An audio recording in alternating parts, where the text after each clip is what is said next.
Hey guys, welcome to the LT Brings the Heat podcast. We're your hosts, Sean Laird and Adam Heisler, where we talk about baseball and sports performance. With topics ranging from coaching, business, and player development, our goal is to bring you a no BS approach to development in baseball and sports performance. Hope you guys enjoy. Let's rock and roll. Hey guys, welcome to another episode of LT Brings the Heat. We're your hosts, Sean Laird and Adam Heisler. We got an episode today that we probably should have done a long time ago, but life happens and experience happens, and there's some things that happened this last week and last couple of weeks for me, and some things with Adam in the past, and we kind of want to encapsulate this. But today we're going to talk about how to be the leader, and being a leader is something that a lot of people think that they are.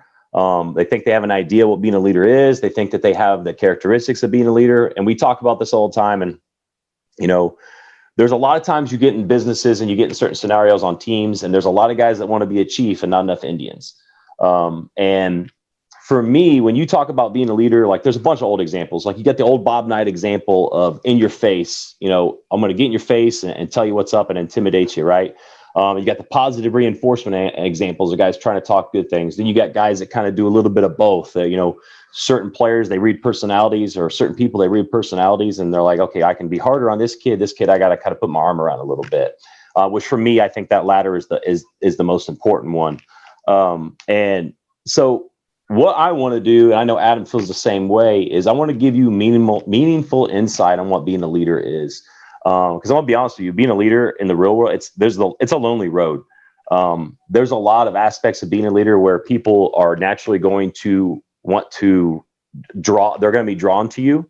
They're going to want to follow you. They're going to see a lot of things about you. They're like, oh man, I want to be like this guy, or I love this type of personality this guy has.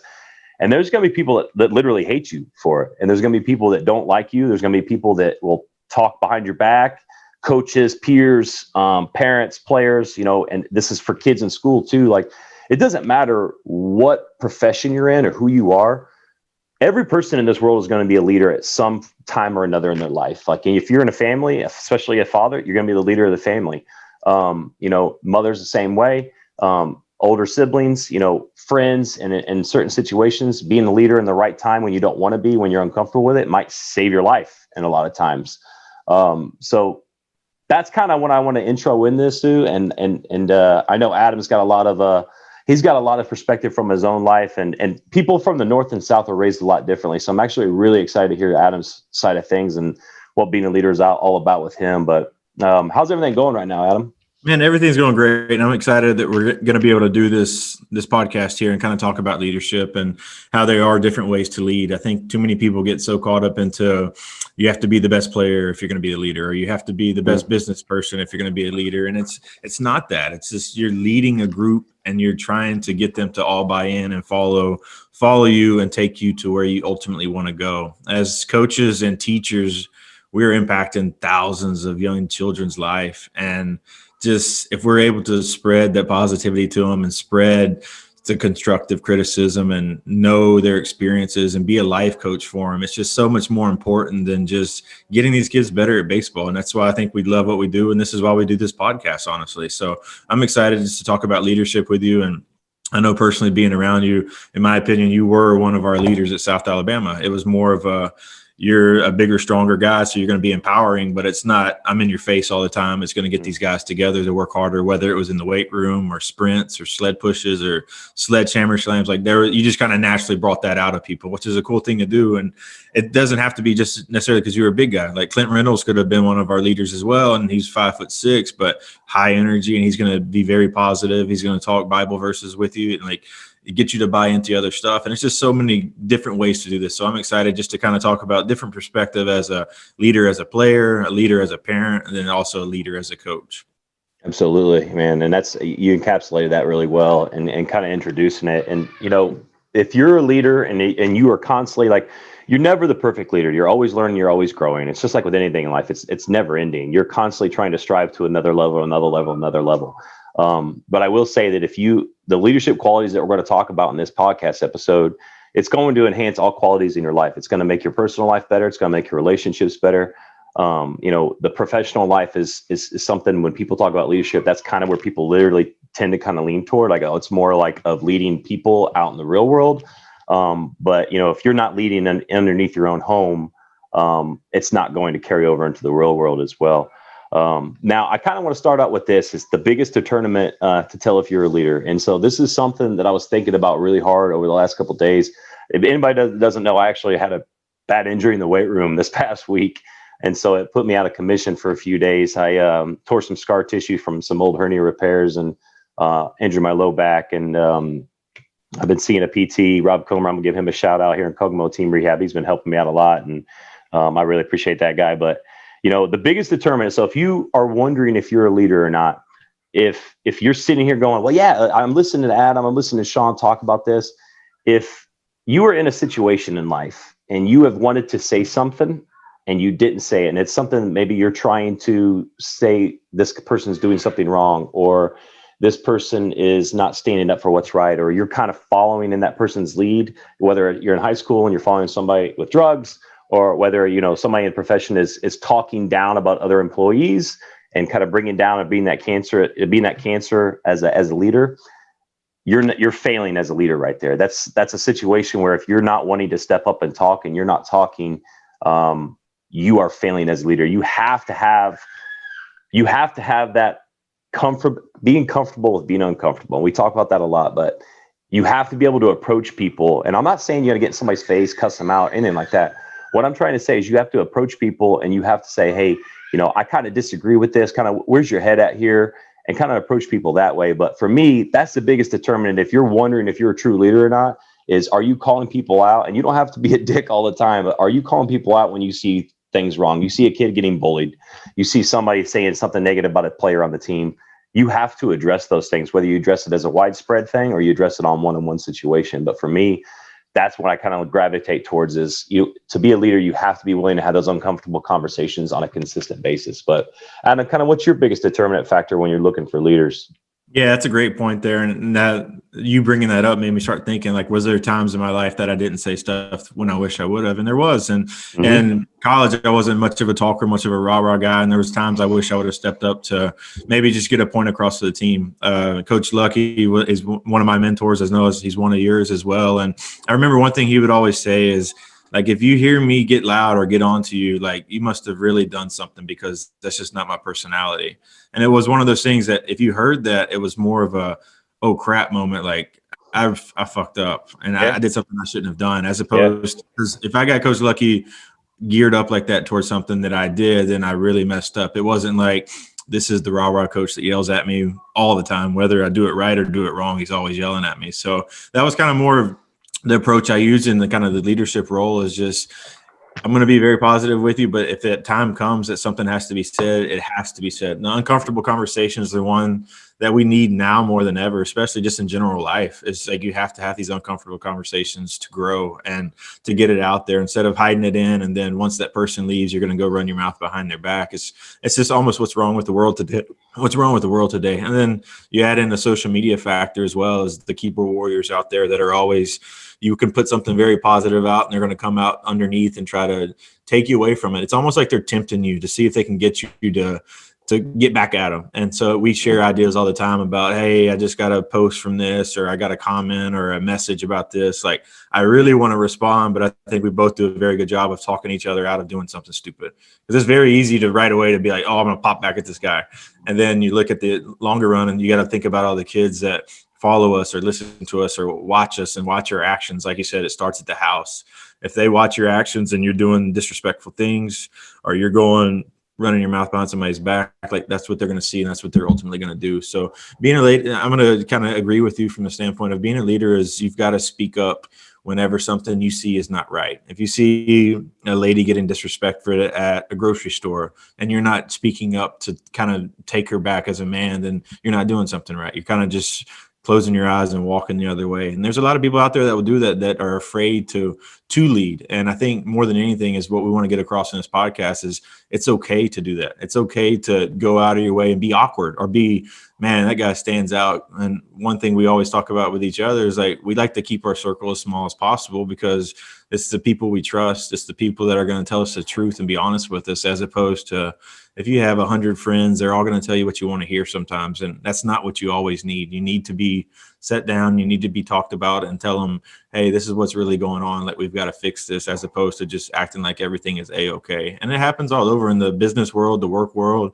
the baseball world, everything of, we don't want to hurt anybody's feelings. And I think more than anything, that's what has to be done, especially, like I said, in these days and age with the COVID the mess going on, the 2020 election, everything like that is just like, let's have these uncomfortable conversations, but let's leave the conversation not heated, but it's like, hey, we can either agree to disagree, or, man, I see your point now. I never looked at it that way. And I think those are the best ones that leaders can kind of go to, is just, hey, we need to kind of either get on the same page and keep steering, like Coach PJ Fleck with Minnesota talks about, keep rowing the boat. We row the boat all together. It's not, I'm going to do the work, you're not. We're going to sit here. I was listening to a podcast the other day, and it was a preacher on there, and he was talking about, what was his name?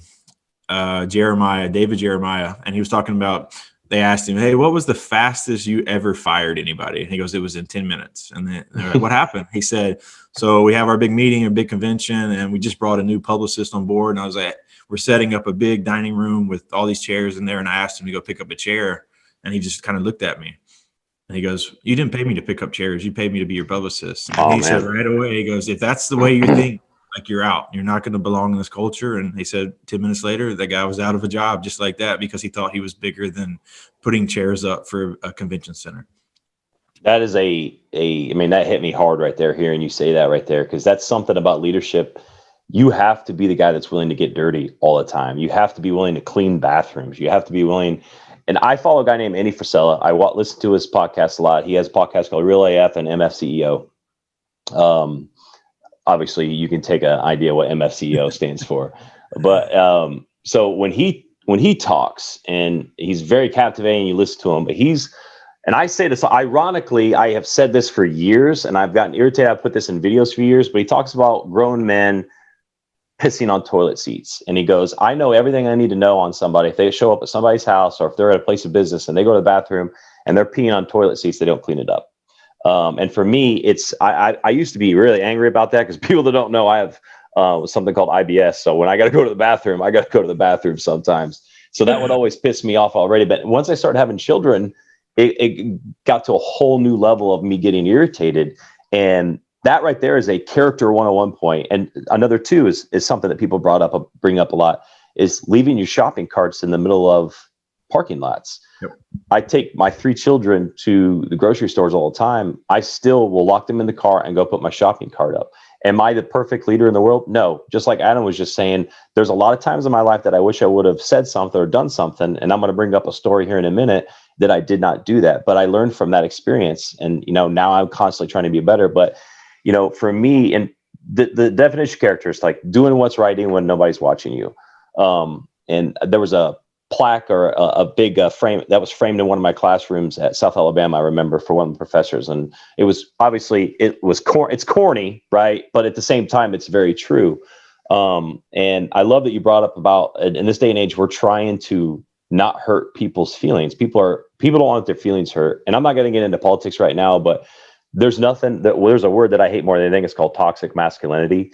And the media, and there are pressures from the outside that are trying to emasculate young men, and they're trying to make them, if you're an aggressive person, and I wouldn't mean aggressive, I'm not trying to, it's like physically harming people, but somebody that's very passionate when he talks, or goes after things in a very aggressive way, and is trying to, conquer adversity or conquer things, or people that have a loud voice, or people that carry along. And I've met some big Cajuns in the South, man. And those guys, they have big personalities. And I love guys like that, because I love guys that want to be leaders. I love guys that want to bring people around together. Now, do I butt heads with guys like that? Yes, I do butt heads with guys like that, because I have a similar personality. But at the same time, there's a mutual respect for guys like that we are essentially wanting to get the same thing done.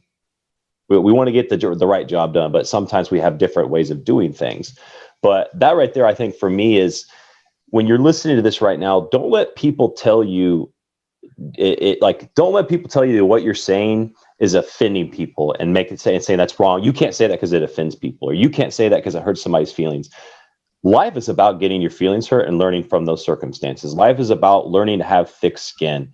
And if you, at the end of the night, look in the mirror and somebody that said something to you has affected you, yeah, it might piss you off for a couple hours. You might think about it for a couple hours. You analyze it, and then you flush it down the toilet, take what's good from it, and you could take what's bad from it, and then leave it alone.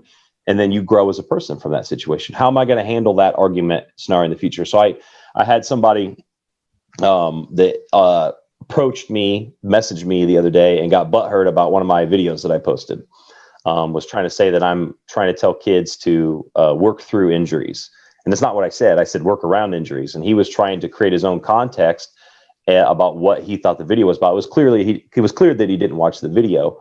And I immediately started laughing about it and shared it with Adam, and we both had a laugh about it. But it's the funny thing is that we're not telling you to be a virtue signaler by any means. We're not trying to say that you need to act like you're better than people. That is not the case. We are all equal in the eyes of God. We all have flaws. We all make mistakes.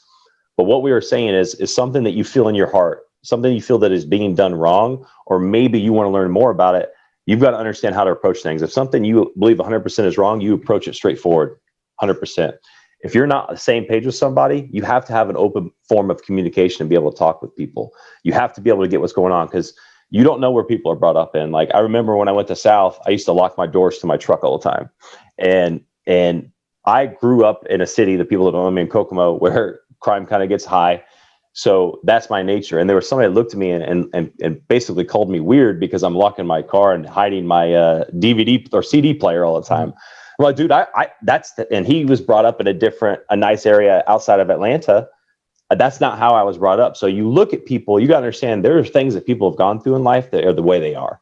And if you've walked a day in their shoes, sometimes you might see things with a different perspective. So for me, part of being a leader too is having that open form of communication, which brings me to the next point. That open form of communication allows you to understand people. One thing that I think our head coach at South Alabama did an absolutely, let me be a little PC here, that he did a bad job with is he delegated leaders. And his idea, and Coach Kittrell, I love him to death, one of the winningest coaches in Division I history. I'm not dogging him. I'm just talking about leadership because we all make mistakes. If somebody was a senior, he automatically would say, that guy's a leader. And Adam, I don't know if you remember this, but you remember how we had all these little team meetings, and he would just called out like 3 leaders or 4 leaders in the beginning. Yep. Players didn't really vote for it. He just picked them out. And as the season went on, we had like 12 people in this leadership group, which I thought was absolutely asinine. And looking back on it, that is a mistake. I should have approached him and said, hey, we need to have a vote of 2 or 3 leaders on this team. And this is the guys that are going to run things that people are going to gravitate to. And if there's somebody else that is a natural born leader that rises to that, it happens naturally. And I'll be honest with you guys, in the beginning of my life, until I was about 22, 23 years old, everything was about aggression and leadership and saying, hey man, you're being a pussy. You need to do this right. Hey, you need to do that better. And as I've gotten older and I got to understand people better, and people that knew me understood I didn't mean anything by it. It's just the environment that I have had and how I grew up, the hard growing up that I had, that was how I motivated and got on people. And it works a lot of times, but there's that small percentage of people that it does not work. So anyways, long story short, as a coach, when you're trying to create team chemistry and create team leadership, you can't be the guy that kind of initiates and says, this guy's a leader, this guy's not a leader. What you can do is you can pull guys off to the side and say, hey, Adam, I think you're a big time leader. I think that you're missing this, this, and this. And I think that guys will gravitate toward you even more because guys gravitate toward you already. But I think that this vocal part is missing because, you have the swag, you have the ability, you're friends with everybody. Maybe you're missing this piece. Hey, Sean, you're being like, you get on people every time you need to get on people, but you also need to show a little bit more love and compassion with people at the same time. So for me, when we talk about coaching perspectives, that's something I think is really, really missed upon. And high school programs that aren't consistently winning or consistently having good groups that want to hang out with each other all the time.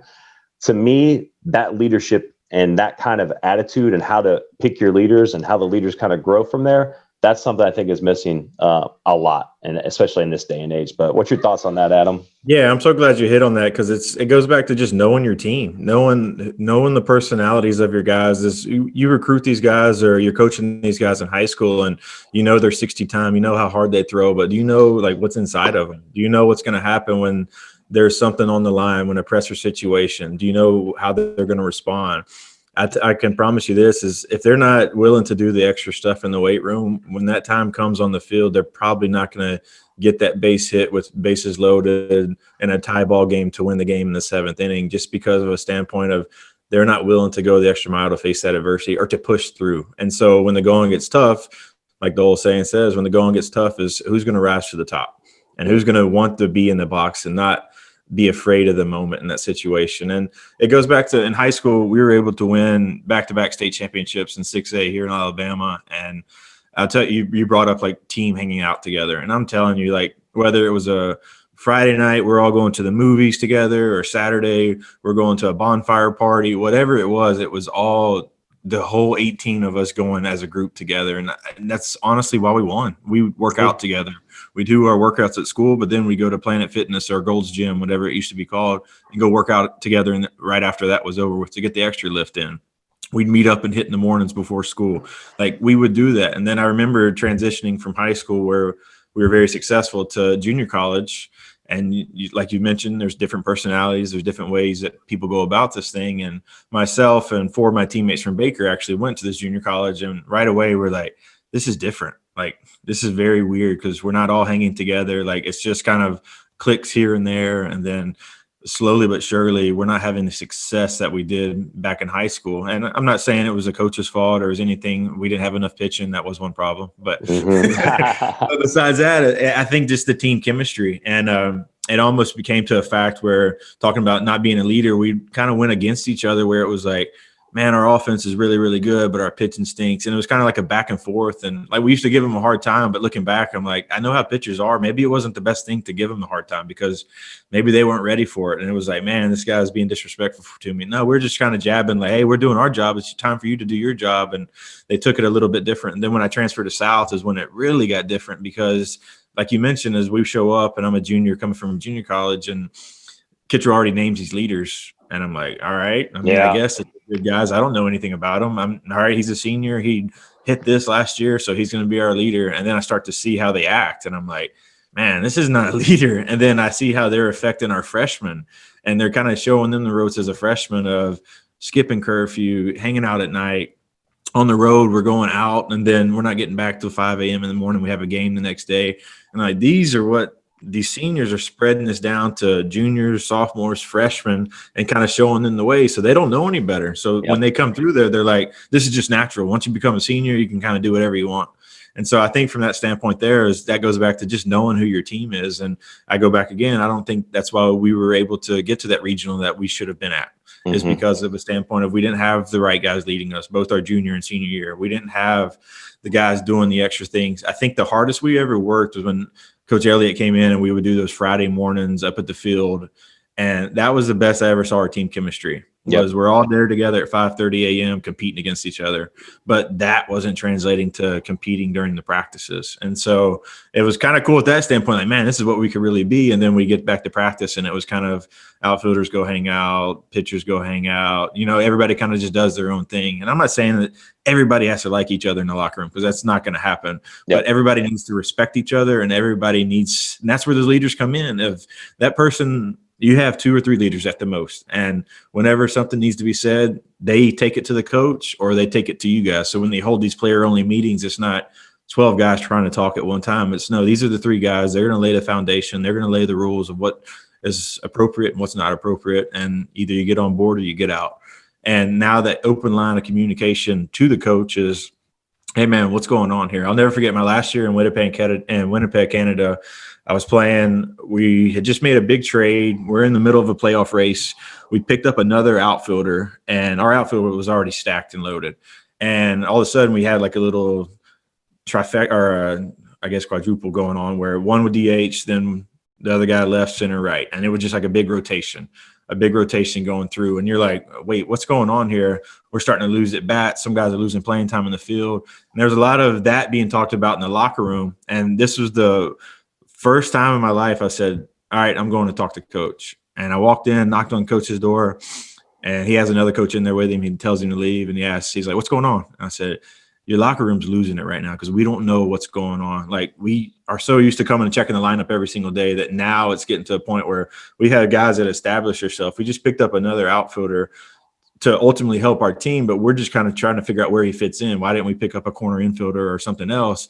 And he was like, look, just trust me. Like, we need offense. We're going to find a way to get it in, as well as we're starting to give you outfielders breaks in between where you're not always on your feet 5 days, 6 days out of the week. It's, hey, you get a rest day of a DH day, or you're going to get a full off day, and it's going to keep you healthier. So when we make the playoff run, we're ready for it. And I was like, look, I'm all for that. I said, but please explain that to the locker room, because the locker room's freaking out right now, thinking like, yep, somebody else is about to get traded. Like, what's going on here? So he called a team meeting, got everybody together. And after that, we went on like a 20-5 run.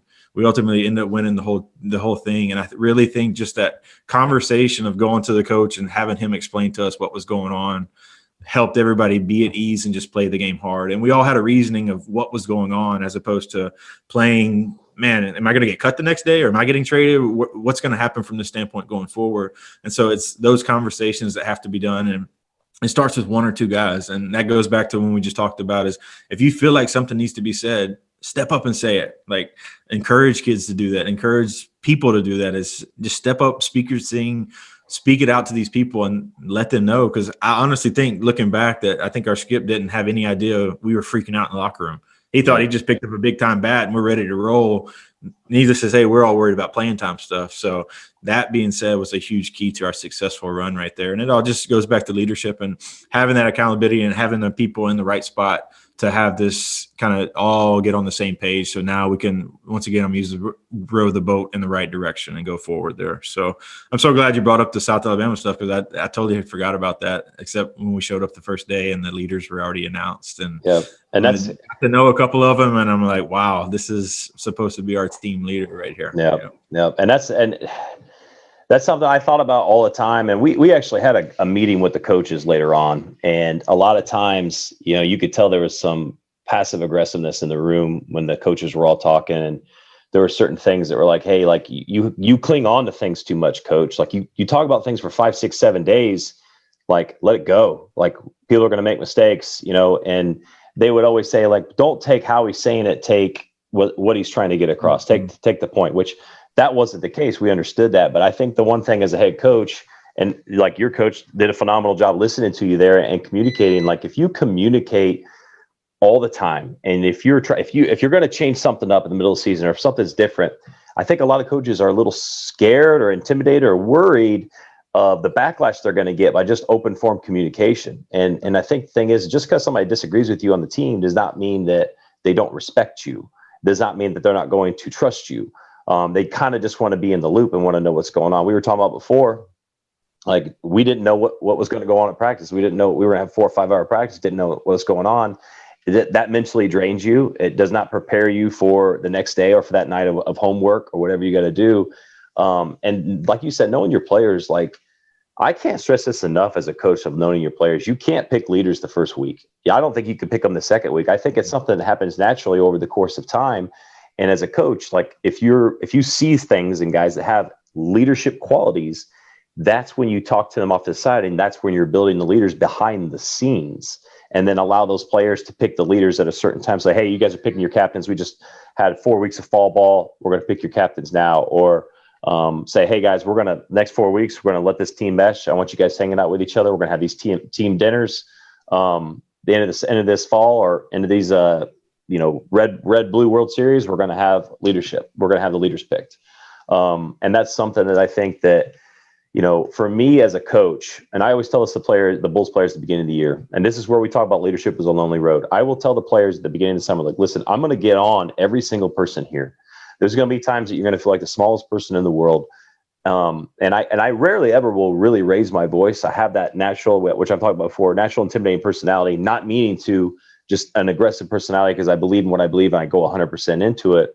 I say, listen, after I talk to you and I get on you, once we get done talking about it, it's done. It's over. I'm not going to bring it up again. I'm not going to talk about it again unless another mistake is made. We're going to refer back to it. You're not going to see me not liking you or, pouting or anything like that. Because as us as coaches, if we have bad body language and we're telling players not to have that bad body language, that's not being a leader right there. You're not showing the example right there. And that's something that is clearly missed upon, because I see guys, and I'll do it sometimes too, a bad call by the umpire. There's certain ways how to handle yourself. You have to learn how to handle yourself in a professional manner, but at the same time, sticking up for what's right. And when it comes to coaches, like, you have to know your players. And it's not like I'll get on a player and he'll understand it. We're on the same page. And all of a sudden you hear murmurs about a parent being pissed off. Most of the time when parents are pissed off at our age levels, because they're embarrassed 99% of the time. And they think that you getting on their kid is something, you're attacking them as a parent of why they didn't prepare this kid for the situation. I remember one time a parent was upset with me, thought I was on his kid too much throughout the summer. And the more he kept talking, the more I realized that he was offended that he didn't really think that I was attacking him as a father, attacking him that he didn't teach his son enough discipline. And I finally was like, dude, like, I'm not attacking you and how you coach your son, or you've coached your son in the past. All I'm saying is that he was in daddy ball for way too long. He was getting away with pouting, walking to positions, throwing his glove, acting like a baby. And I'm going to call him out for that stuff. It doesn't mean that I think that you did a terrible job. It just means that he needs to learn off of everything that he's already built upon. And that's something that is, again, it's a conversation you have to be willing to have. I rarely ever had those conversations with parents. I think over the last 10 years, I've maybe had 3 or 4 of them.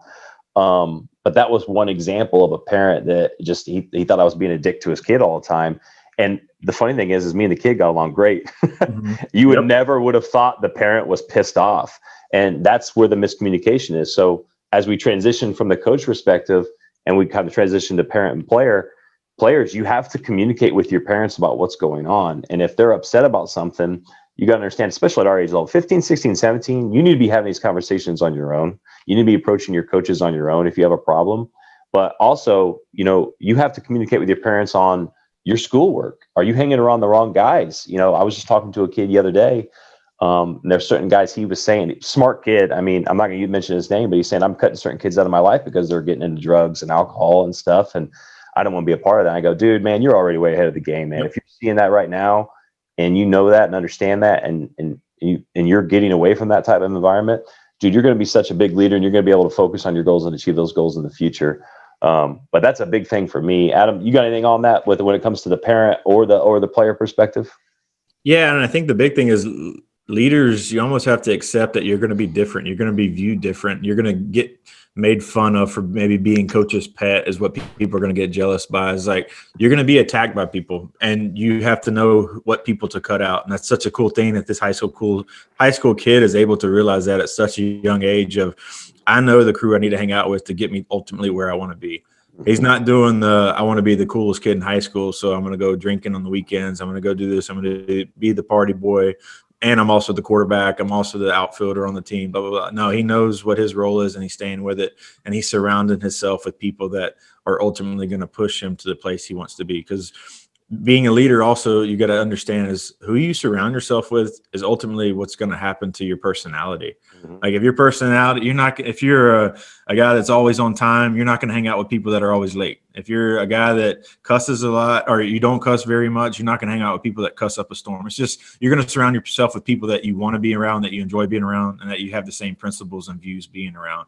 So that's why I say being a leader is you almost have to be different. And go watch the Michael Jordan documentary, man. It was such a cool thing of how he was able to lead. He mentions when he first joined the Bulls in '84, he shows up in the hotel and there's alcohol, drugs, cocaine, all this stuff going on. He's like, don't want no part of this. And he said, I'm going to change the culture here and this is not acceptable. And he knew that at 19 or 20 years old, I forgot how old he was, but he knew that that's not the path he wanted to go down. Now, if he wouldn't have stepped up and been different, he would have joined right up with those guys and he would have never maybe became Michael Jordan. And so with him, just seeing that at that age was also, you could tell he had some mentors in his life, his coach, Dean Smith, that approached him, let him be a leader at University of North Carolina, and that ultimately he turned the Bulls into what they are today, and that's why they did a documentary about him. But it's just so cool where he stepped up at the right time to say something. And then parents, I'm glad you brought up a good point of having that open line of communication with the players and coaches all together, because if I'm a coach and I'm getting on a player, number one, the player needs to understand why I'm getting on him. That way he can explain it. First, he understands why, and as well as the parents will understand why if he asks, or if they're asking questions and he tells them later. I think the biggest thing is if a coach jumps on a kid, the kid literally doesn't know why he's getting jumped on. And then now the parent's going, why are you jumping my kid? And now all three are looking at each other like, what's going on here? As opposed to that open line of communication and helping these kids understand exactly what they did wrong. And one thing, I mean, I'm not a big yeller or screamer. I want these kids to learn. So if I'm going to get on to them, it's trying to be a teaching moment. It's not going to be, I'm just screaming to try and embarrass you in front of everybody here at the baseball field right now. If you just made an error, like, we know you did not make it on purpose. It happens. Now, let's move on. Let's get on to the next one. Now, if you're not sprinting to your position or you're purposely not covering the bag on a steal just because you're upset about your bat, that's stuff that I think me and yourself both are going to get on you on. That's unacceptable. The attitude, the effort, the focus is what you got to have going into every single game. And if you don't have that there, that is the reason we're going to yell at you. We're not going to yell at you because you just struck out, because you made an error, because you didn't block a ball, you can't throw strikes. We're not yelling at you that. It's all the other stuff that you actually could control. And so being a leader and letting these parents understand that they have to be able to see, all right, those are the three things we're worried about as coaches. We're not worried about the result-oriented type of stuff. And then going back, it's just all about communication. We talk about it all the time on here. Is just the open line of communication is such a powerful tool that not a lot of people like to use because, once again, they don't really want to hurt anybody's feelings. Yeah, and that's a big thing when you started talking about like players getting offended and parents and understanding that dynamic and everything like that. The problem is that if you approach everything like it's going to be a confrontation, it's going to end up being a confrontation. And you need it. A lot of the things is how you approach it. Like how are you going to talk to them? Like ask them questions like, hey, what did you do wrong right there? And a lot of times, like you were just saying, the kids have no idea. And they're young, they're learning how to be men. And when you lead men, and this is what you're just saying, like physical mistakes are going to happen. You're not going to get yelled at for physical mistakes. You're going to be taught what you did wrong on a physical mistake. But like you just said, the mental mistakes are things they can control. That's when you're going to hear a coach yell across the diamond. Like we had a kid in the outfield this past year. It was a 1-0 ball game. It's the bottom of the 7th inning. We had a fly ball with 1 out hit to right field.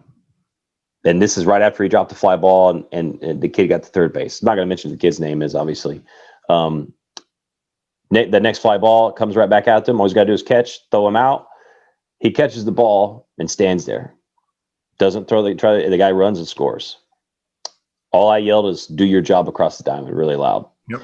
That's a situation where that has to be done. When you're leading men and you're trying to teach young men to be men, you have to have that type of attitude. You have to have an attitude where we're not going to take this BS of, oh, I didn't know what was going on. Oh, this mental mistake. Oh, I had no idea. You have to understand that you have a job. You have a set rules in the game as a right fielder, backing up positions, throwing guys, backing up certain spots, infielder, certain things. If you don't implement what you have been taught, that's a mental mistake. And that's something people need to understand. But again, when we get back to this leadership aspect, as a parent, I'm going to go ahead, like we dog on parents, so we say some good things about parents too at times. But I want to tell you right now, as a leadership in the household, like people that come to see me for training or people that come to see Adam for training. And my dad used to work, he actually still works now, but he was an electrician for GM for 31 years. And he would leave for work at 5:30 in the morning, get off at 2:30, 3 o'clock, and before I was able to drive myself, he was working with me, hitting, throwing to me, soft toss with me. We go to basketball practice, boxing, you name it. And I got nothing but the utmost respect for parents like that. And there's a lot of parents in the LT program, majority of them, all of them actually, that are doing that. They wouldn't be taking them to LT if they weren't like that. And so as a parent, like I got to give you guys props. Like that's you showing leadership. You're showing that you're willing to teach your son and also pass off your son or your daughter to somebody that's going to help build them and help build them into a young man or help build them into a young woman responsible. And that's leadership right there. You're showing like, hey, I care about your life. I care about where you're going to be when you grow up. And so I have nothing but respect for parents like that. But when we talk about being underneath your own household, that's a whole different animal too. I have nothing against, people that drink, anything like that. But if you're a parent and you're, doing 12-ounce curls all the time and you're telling kids they need to, hydrate, drink water and drink all this stuff all the time, you're kind of being, at least have a communication of the kid like, hey, and I was in the South, obviously, the people that drink a lot, just like they drink up here. There's nothing wrong with that. I'm not saying that there's anything wrong with that, but what I'm saying is that you have to make sure you're having a open form of communication with your son, and don't make things taboo to talk about. Like, you got to have those conversations about alcohol. You got to have those conversations about drugs. You don't have to pry or anything like that, but you have to also be a person that leads by example. You have to be somebody that is constantly, if you just go to work, come home, sit on the couch, to me, that's not a good example. You're not leading the right way. And I enjoy, a few occasional alcoholic drinks every now and then. I'm not saying that I don't. What I'm saying is that make sure that your habits that you have in front of your children are habits that you want them to instill upon themselves. You want them to have upon themselves in the long run. Because I know there's a lot of times where the difference between the parent and the son are so completely different. They're polar opposites. And sometimes you got to understand that kids perceive things differently. And I saw this on social media the other day, and I can't remember where I saw it, but you had two sons. They were twin sons, and their father was an alcoholic. And you had one son that was dominating life, kicking ass and taking names, family of four, doing everything. And they go, hey, how did you watch your father? How did you see your father? And how did you end up like this? He goes, well, I watched my father and learned what not to do. Mm-hmm. And then the other son was an alcoholic, in and out of prison, in and out of jail, drug problems. And they go, hey, what's your deal? Well, I just watched my father and I learned what I needed to do. So that was very powerful to me to see, is there's a different perspective, and you have to take yourself outside of the situation, understand what's right, what's wrong. And you need to learn what to do or what not to do, because you could apply that to your profession in life, but you can apply it to the field too. There's certain things that coaches do. Hey, I'm not going to coach like that in the future. Hey, I'm not going to approach this kid like that in the future. But that's something I really want to address as parents, because I'm a parent too. I make mistakes. I yell sometimes. I curse when I shouldn't have been cursing at a certain situation. My kids read that and they feed off of that. We just got to be accountable with our actions and make sure that, like, that parent, it's like, oh, this coach should have done this, should have done that, should have done this, should have done that. Well, you got to remember, as a parent, you don't have somebody in your ear or badgering at you like, oh, you should have done this, you should have handled this different. Obviously, it's you and your spouse, but you got to coach yourselves in situations like that. No, exactly. And I mean, you just hit the nail on the head there, just kind of talking about where there's always little eyes watching. And so even when you think they're not watching, they're listening, they're watching, they're paying attention to what's going on here. And so I was so glad that you were able to bring that up, of the twin situation, of seeing one that chose and saw the route of what to do, and then one that what not to do, and the other one that all he ever known was what he saw. So that's what he just kept going with. And and that's what's so cool about being able to do what we do, is we have kids coming from all different backgrounds, and you never know what's going on in their life. So with parents, I think the biggest thing is these kids, number one, they're going to make mistakes, but when they make mistakes, let them know why they made the mistake and to learn from it and not let it happen again. And the old saying, like, if the kid puts his hand on the hot stove, he's going to get burned, and he knows, I don't touch that anymore. So nobody's going to raise the perfect child. You can try the hardest you want of protecting them and keeping them in a bubble. And I'm almost to the standpoint of, like, these kids have to live because they learn from experience. So if you're always just coddling them or keeping them in a bubble and never letting them have the opportunity to make mistakes, they're not going to grow from that. They're not going to learn from that. And all of a sudden they're going to get to college, and when you're not around, and you never know what can happen. You can have a downward spiral. We've played with guys before that maybe they didn't drink in high school, or maybe they didn't party because they were always brought up the right way. And as soon as they got their first taste of freedom, it was, oh man, I enjoy this. And everything just downhill spiral, and you never heard from them again, unfortunately. But the big thing is just when these mistakes are being made, just teach them, let them own up to the mistakes. That's another big thing. They have to own up to what they did wrong. That way they know that, hey, I shouldn't have done that, but I learned from it and it won't happen again, as opposed to, hey, I'm going to let you get away with it, or I'm going to be the cool parent that doesn't mind if you drink alcohol over here. Just make sure that all your friends are coming over here. I'd much rather you drink here than drink away from here. I've heard that from multiple parents, and it just shocks me. And I'm like, what are you teaching your kid right here? Like, you're really wanting your kid to be the cool kid at school, like, oh, we go to his house because we get the party over there, but we're not supposed to tell anybody, because trust me, it's going to get out, and there's going to be a lot of trouble headed your way if you are one of these parents there. So have your rules, be strict, take them to church, let them learn about the Bible, let them learn so much about this, that's a great world out there, as opposed to the social media world and the TikToks. And there's you can put all the privacy settings you want on your computer, your phone, whatever it is, for your kids not to see, but they're going to find a way to see it. And it's just so frustrating. Me and Jennifer have these talks all the time about, we just wish how we could go back to kind of the old days where it was, if you wanted to contact somebody, you had to write them a letter in the mail. If you want, or you shoot or text call them. Or call them, have a conversation with them, and as opposed to shooting text messages. Because all the time, we both know how text messages can get construed. A lot of people are a lot tougher when they're typing something versus when they're talking to you, whether it's in person or on the phone. And I think that's just kind of what lacks in this day and age. And I love technology to death, but that's just the sad part of everything that we have going with it. Same thing with the Twitter stuff that we talk about all the time right here. It's so cool to get these kids advertised, and the kids are signing left and right from videos on Twitter. Like, that's the coolest thing I've ever heard of. I couldn't imagine if back when we were playing, if that stuff was going on. Like, it would have been cool just to get a call from a coach in California. Hey, I saw something that I liked on your swing, your video. Would you be interested in coming out here? Where he would have never have heard of anything about me if we didn't have the social media aspects of it. Now that comes with it is the sad side of social media of everybody wanting to be better than everybody else, wanting to be right, wanting to bash kids. And that's honestly why I used to get scared to put video of kids on Twitter of swinging, is just because I didn't want to hear that one keyboard warrior saying, oh, that's not right. That swing's not how it's supposed to be. You're teaching the wrong stuff, blah, blah, blah, from that standpoint. So just kind of get off on that rant of the social media perspective. But I think more than anything, parents, to just take accountability. And like you brought up a great point of, like, when you're constructing a coach or trying to play Monday morning quarterback after the game, is imagine if there was somebody doing that to you as a parent and judging every little thing that you do. Like, did you make them breakfast? Did you make them skip a meal? Did you accidentally do this? I mean, there's just so many things that you can do that you start to think about things like, all right, because as coaches, we're going to make mistakes. It's just part of it, just like players, just like umpires, everything else. So it's, as long as we're learning from our mistakes and growing from them, we're going to get better. Now, if you continue to make the same mistakes, that's where the issues are going to come up, and that's where those conversations have to come in. Yeah, and you're 100% right there with parents, you know, referring back to what I was saying about somebody in their ear, like, you know, at the end of the day, man, we're all trying. There's very few people in the world that really just don't give a shit, right? Everybody's trying to do the right thing, but you only know what you know. You only know what you've been taught. And we live in this day and age in social media. And this is I'm going to specifically talk to the players right now, is everything that you see on social media, I guarantee you that 90% of it is bullshit. Maybe that's a little high. It might even be higher, but a shit ton of it is bull. You got to understand that you see all the nice and fancy and awesome things that people are doing and everything, but you don't see the grind that gets those people to the success.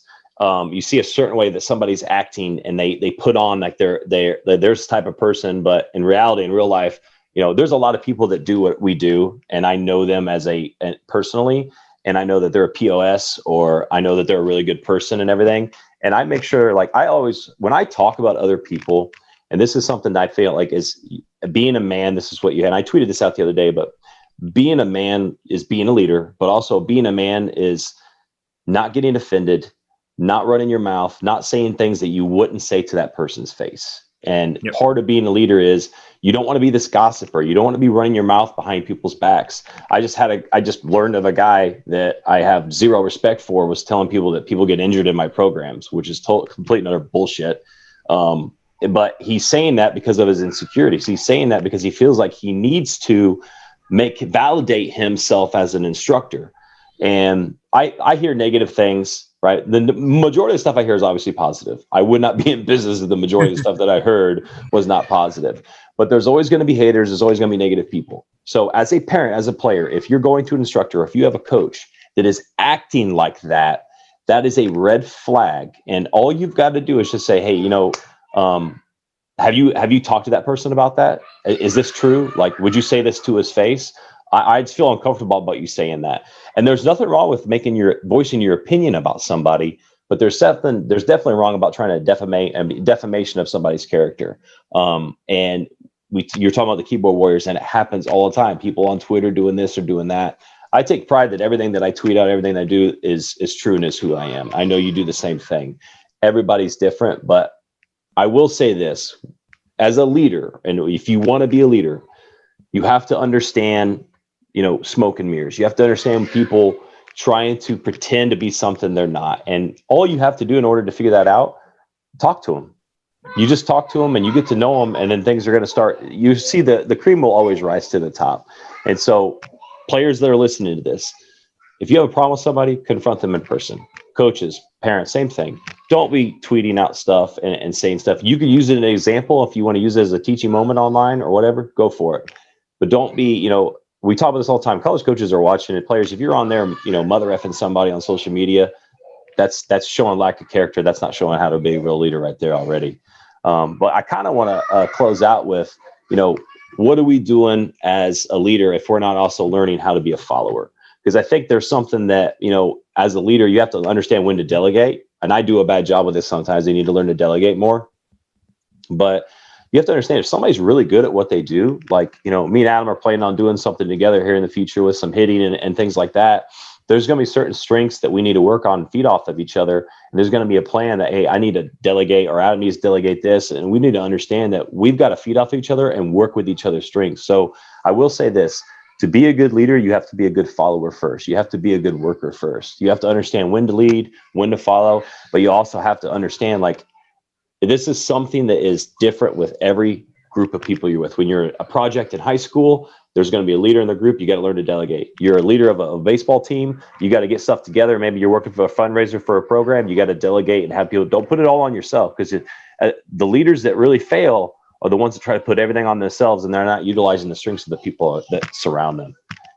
No, I'm so glad that you were able to hit on that, because it is such a big thing about how businesses and teams and corporations work together. And you hear a lot of that. It's we, it's not I, it's not us. It's all of us together are pulling in the same direction. And so that was such a cool thing to us. That kind of gets looked past as, if I'm a leader, that means what I say goes, and I'm going to do all the work. And if I don't like the way he's doing something, I'm going to take over and do his job. And when I first got into the business, I hired some coaches, and I at first was very hands-on, like they need to do this and critiquing every little thing. And I thought, well, they're not going to be able to grow like that until they're able to actually be themselves, and they're going to make mistakes from it. They're going to learn from that, but they have to kind of do their own thing. I'm going to give them the freedom to do it and see how they go with it. Now, if they take it to the extent of just overhaul something like a philosophy I really don't believe in, then you'll have a conversation. But for coaches to grow, you have to give them that freedom. So that's why you see the great programs like University of Alabama football of Saban is delegating positions for what this is your job. And like Belichick says, do your job. So if you're trying to do this all by yourself, you're going to end up a very lonely person. So if it takes a team, you just have to dictate and delegate what their jobs actually are. And that's goes back to just kind of organization and principle to detail and accountability and putting schedules together and letting all this stuff be out there for people to see exactly what is my job. Because I think a lot of times in the coaching world, some guys don't really know what their job is. It may say I'm a hitting coach, but am I really, or am I out there recruiting? But it just says I'm a hitting. Like, you got to know exactly what your job is, and that way you can be the best at it. And I think going back to, as we kind of close it here, is you don't have to be the best player on your team in order to be a leader. I think that gets thrown out there more than anything is, man, this guy's our best player. He's got to be our leader right there. Maybe he doesn't have leadership qualities. Maybe he's a natural athleticism, and he maybe doesn't work as hard as people think. He's just really athletic. He was blessed. And so he can get away with stuff. Whereas you have that grinder, maybe he's a 8-hole, 9-hole, but he grinds. He never skips a rep. He shows up early. He stays late. He's the first one in, the last one out. Like, that's somebody that everybody can gravitate towards, as opposed to, oh, he got named leader just because he's our best player on the team. And I think that gets overlooked a lot of the times. And very rarely will you find it. And it's cool when it does happen, of the best player is the best leader. Because when you have one of those, that is just darn right special. And I go to Tom Brady from that standpoint. he is one heck of a leader, and he gets everybody to buy into that huddle. And you can really tell when he's in the huddle giving out the play call that everybody's dialed in. Their eyes are looking directly at him. Of we trust this guy. We can see it in his eyes that he's going to lead us to the promised land. Because we've been in those meetings with coaches and players, and you look at them and you can see automatically like, this is some total bullshit. I don't buy anything they're saying right now. They don't believe in us. They don't have a personality. They don't believe in us, or they didn't invest in us. And so it's hard to get people on board if you don't really respect somebody, or if you don't really have an investment with that person. And I think that's why some of the best coaches in the world are just so good at bringing everybody together, creating a plan for them. And then, all right, this is how we're going to reach that plan. Because everybody wants to create the plan, but nobody wants to break down exactly what is going to get us to ultimately where we want to be. It's just, hey, let's just throw a bunch of stuff together. And all right, hopefully we're there playing in Omaha, playing for the national championship. No, there has to be steps, a process, everything that goes into it, from strength and conditioning to athletic trainers to coaches to players to your professors to your student advisor. Like, everybody has to be on the same page. And I truly believe like the best organizations that are continuing to be there are all on the same page. And it's because it starts with having a great leader at the top, but he delegates jobs for those followers to kind of all hang in there together. And I think more than anything is, if you're not the leader, maybe you're an assistant coach and you're under a head coach, is approach him, see what he has to say about, say, hey, I think we can get better time management at practice by doing this. What are your thoughts? Don't just be scared of, well, we've always done it this way, because if I go in there, maybe I'll lose my job. Maybe he won't like it and he'll be like, hey, know your role, stay in your lane. No, you still have to have these conversations, because there's sometimes that I talk to Lucky all the time. I mentioned Coach Lucky again, where he'll meet with Calvi and tell him, advise him on, this is what I liked about the year. This is what I didn't like. Now, how can we change this? As opposed to everybody acting like everything's A-okay, and then all of a sudden you lose your job at the end of the year, because that stuff will happen. And these are people's livelihoods that you're messing with. So it all just goes back to having these conversations and just leading the right direction, and make sure that you're not being a fake leader out there. And if you're calling out everybody for not putting in the extra work in, you better be putting the extra work in. Don't be the guy posting a selfie on Instagram at 5 a.m. You woke up, walked to the gym, took a picture, then you went right back to bed. Because I'm guarantee there's people out there that are doing that stuff just to say, yeah, I'm grinding this morning. And really they're not. Like, you don't have to show me you're grinding to tell me that, and for me to really believe you. Like, I'll be able to tell when sprints come and when workouts come and practice, I'll be able to tell that you were able to put work in. Absolutely. And you're right on the money right there. Well, guys, when you have conversations like Lucky talking to Calvi, or when you say you're a player and you're coming to talk to your head coach, you got to be willing to be put down and that person to get pissed off and say, who are you? But at the end of the day, you got in their head. They're going to think about it. And if they're a growth person, they're going to take the right thing. Like, they're going to go, wow, this actually makes point. They might actually follow what you said. And in the meeting, they might've said, hey, shut the hell up. You don't know what you're talking about. But at the end of the day, you can look in the mirror and go, you know what? I stood up for what I thought I believed and I thought was right. That's one thing that people don't talk about is, you have to have those conversations and be willing to get put down, or willing to get told no. You're never going to get the answer unless you ask, right? And with Tom Brady too, like I love Tom Brady. I mean, I'm an Indiana guy, and people will probably hate me for that, but except when he plays Drew Brees, he gets his ass whipped. So I will say that. But I like the dude wins everywhere he goes. People don't like him because he wins all the time. He's got a hot wife, right? And he just dominates everything. He's all over Under Armour all the time, and people don't like him. But part of what we were just said at the beginning, being a leader, you have to be willing to not liked or even hated, and it's going to happen. You have to do it. But if you're confident and secure within yourself, secure within who you are, and trust me, that takes time. I can remember, every time when I was a teenager, I get mad. I'd want to fight somebody. I would love to just I would probably pay $1,000 for a certain amount of people to get in a room and I could throw down right now. LT brings the heat, charity contest. Yeah. There you go. Charity contest. Watch Coach Laird go throw down with 5 people. Trust me, I would love to do that, but it's not the real world. You got to handle things, like an adult at certain times. And I'm not going to get my full opinion on this because I'll get destroyed, but I do think that you have to get in somebody's face at times. That's something you have to do as a man. Like if I see a parent, if I ever see a parent smack a kid, I'm like, dude, get like in public, like backhand or hit a kid hard. You better believe I'm being that dude's face. And that's when you have to stand up for people that are being bullied. I have hat on that says lions, not sheep. Yep. Part of being a lion is protecting the sheep, part of being a shepherd is protecting the sheep. And so you got to make sure that you're protecting them from the wolves at the end of the day. And that's one of the reasons I wear this hat, like this brand. But I'll close out with this. And cause you touched on Adam, I had this question for one of my players years ago. And he goes, Coach, when I'm not pitching, cause he's a PO, how can I lead when I'm on the bench? And this is how I'm going to explain to you. When you're on the bench in a game, it's similar to not being a leader in like maybe you're in a business room, somebody's leading the conversation, you're in a business meeting, you're having a consult, there's a bunch of people in there, maybe you're the guy sitting at the desk taking notes and everything. This is how you're a leader when you're not the main guy. When you're on the bench, you're not in the game. Apply this to everything in life, in the classroom as well, and with your peers. You have to take yourself out of the situation and watch it as it is. Get your opinion, get who you are out of the situation. Start watching body language.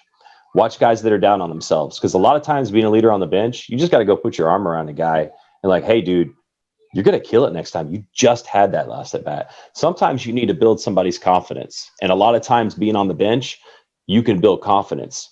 Now let's take it out another aspect. You see kids not doing things the right way, and you see them not huddling or see them not playing the game the right way. You call a team meeting at the front. I remember having a broken hand, and this is something that pisses me off, but I had a broken hand my sophomore year, junior year. I remember trying to call up a meeting, and I started talking to the guys, and I got interrupted by Kit right in the middle of it, which pissed me off. But, I was willing to have that meeting and try to create that leadership atmosphere and hold people accountable in that situation. Ironically, at the end of the year, he asked me about being a leader. And I was trying to lead in that situation, but he was so engulfed into the game, the situation, he didn't see what was right in front of him. And I was trying to get the team together. But that's another thing is you see guys not doing their jobs, you call them out together. Sometimes you need to call those guys out in person. Sometimes you just say, hey, we're not playing the game the right way. And finally, and last, and I talked about this the other day in a video, if you're injured or if you're not in the game, what can you do? Can you warm up your left fielder? Can you go out in the bullpen and you're catching the bullpen for the pitcher that's getting ready to come in? If you're the guy that's getting foul balls, like little things like that, your coach are going to have utmost respect for you at the end of the day. I gave a kid a responsibility of the $2,000 radar gun this summer, and damn was he pissed. He was pissed all summer. He had to take care of the gun, make sure he took it to the hotel and back. And at the end of the year, I go, do you understand why I gave you that radar gun? He goes, no. He goes, I had to do it all the time. He was kind of like, I just wish I didn't have that. And I go, you want to know why? It's because I knew I could trust you. Yep. I knew that you were a guy I can depend on every single day. And I realized I made a mistake because once I said that to him, he was like, oh my God, that's awesome. Like you could see him perk up and he was really happy that I said that. But guess what mistake I made? I didn't tell him that at the beginning of the damn year. Yep. So he went the whole season like, man, Laird's making me do this stuff, man. So now I learned if I delegate something, I'm going to say, dude, I'm doing this because I trust you and I believe in you, period. Mm-hmm. Yep. So that's kind of what I wanted to end on there. Adam, is there anything else you want to touch on at the end of that? That was a great way to kind of end the session there. It's just you just admitted that's what part of being a leader is. You learn from a mistake that you made, and now going into next summer, automatically what you're going to do going straight forward there. So we covered a lot of great stuff today, man. I'm pumped about it. I'm glad to see you're healthy. Yeah, we're back doing the podcast here. Glad to see all is good in the world. So we're going to stay on top of this, and we got Thanksgiving coming up next week. So we'll get to fill our bellies up and then see if we can talk some baseball shop next week. Sounds good, brother. Awesome, guys. Well, hey, if you enjoyed this episode, please leave that 5-star review. Also, if you enjoyed this episode and enjoy what we're doing, please share. Tell somebody about this podcast. We want to get and reach out as many people as we can. We enjoy doing this, and we're just talking from the heart. We're talking from our knowledge. We're talking from the history, of our game, and hopefully we can help out as many people as we can. And that's the ultimate goal. Live, learn, and pass on, guys. So until next time, we'll see you guys later.